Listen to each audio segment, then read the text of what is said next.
Today I'm making a terrarium. Here are the ingredients you will need.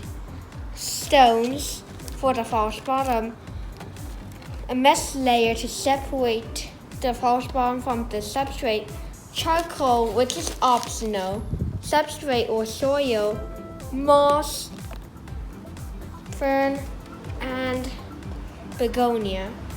And this is also optional, but you could add toys to decorate it as well.